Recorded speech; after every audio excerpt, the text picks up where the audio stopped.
Holy crap, you guys, I have discovered an awesome little trick that is going to transform the way you mix your songs forever.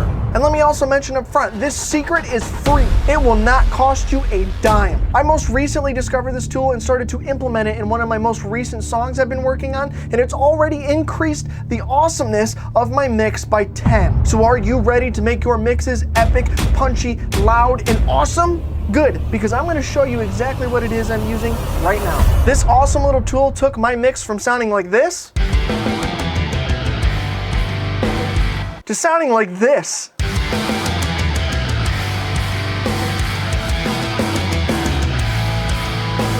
I don't know about you, but that to me sounds 10 times more polished than it was before. And the secret that I'm using is this small little plugin from Isotope that is free that's called Audio Lens. And basically what it does is it allows you to play some sort of media on your computer and it'll read the EQ curve, and you can actually capture the EQ curve of your favorite songs to use as reference tracks to mix your own music. So what I did to mix this song that you just heard is I actually captured an EQ curve of one of my favorite bands. It's the band Haken and their song Elephants Never Forget. And so their EQ curve of that song looks sort of like this. So essentially what I did is I rendered out my track, pulled it up in my media player, opened up the audio lens, and listened to it to compare the EQ curves. And this is what I saw initially before I made any adjustments. So this is what I was playing, brought up the lens. So you can see mine is actually somewhat close, right, already. But you see the purple haze there.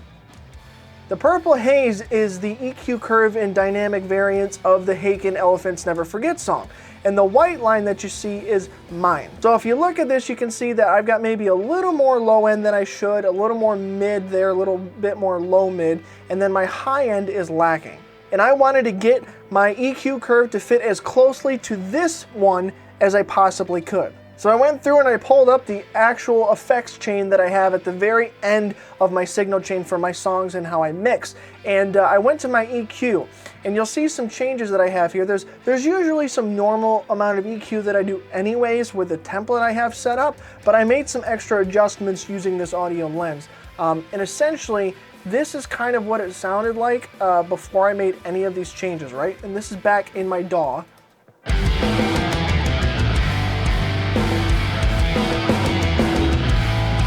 And then I added some EQ here with my Neutron Elements awesome little plugin, and it went from sounding like this to this.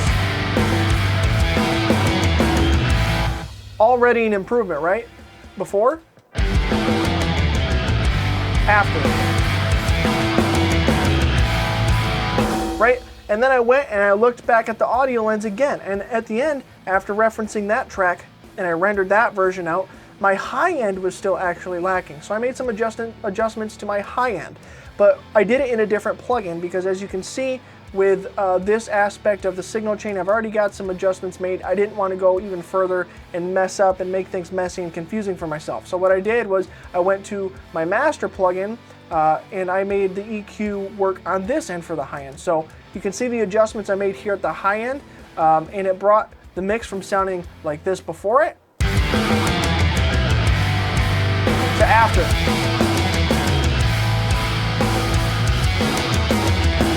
It brought up the air and the kind of crispiness of the song in itself. And again, I'll show you, I'll reference it again. I'll go back and both of those EQ changes, that's the only things that I did, that's the only difference I made, was all those EQ adjustments that I made. So before that, after. It opens up, there's an airiness to it, it sounds a lot more punchy, it's just like right in the area that I wanted it to be. So I rendered that version out, and this is what I got on the audio lens.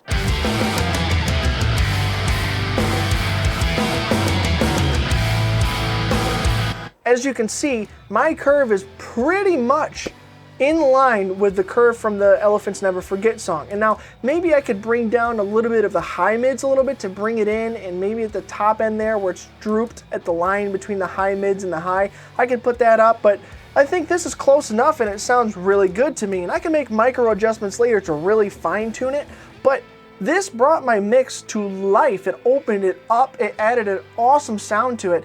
And this is a preference thing. I love the mix of Haken's albums, especially Virus and Fauna were the latest one they put out.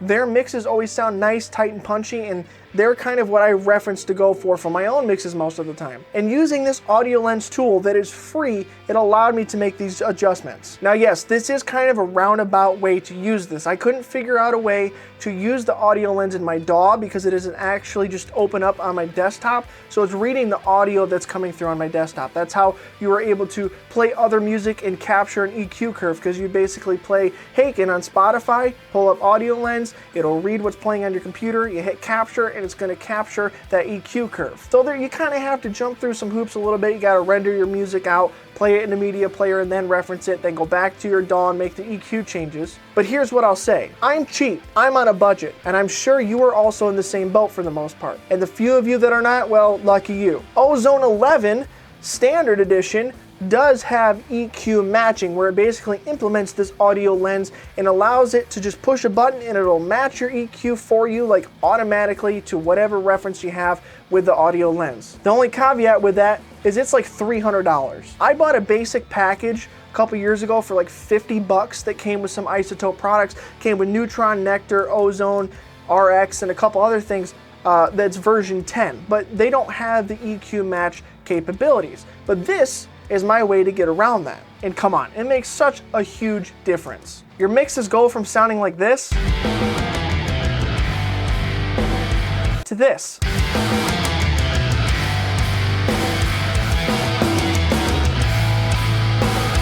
I don't know about you, but I think that little bit of extra legwork that I have to do is worth not paying $300. Now, maybe down the road I'll spend the money to get that version of Ozone, just because I can do it with a click of a button. But this I kind of like because it gives me some learning possibilities to learn how to EQ things and get things to sound the way that I want and work on my own mixing skills, so I'm not just relying on complete automation to do it for me. This way, I'm actually learning some skills that I can apply and not have to rely on plugins that do it in a click of a button, and I can do my own thing with my own stuff. So the last thing I'll do, because probably some of you are gonna ask, even though you could go get this for free and try it out yourself, is show you how this actually captures an EQ curve. Now I'm gonna play my own track that you've been hearing, because I'm not gonna play Haken's song or anything that's gonna get me hit with a copyright issue. So I'm gonna play this, I'm gonna show you how to capture the EQ curve, and it's bim bam boom, easy peasy done. So I'm gonna play this song,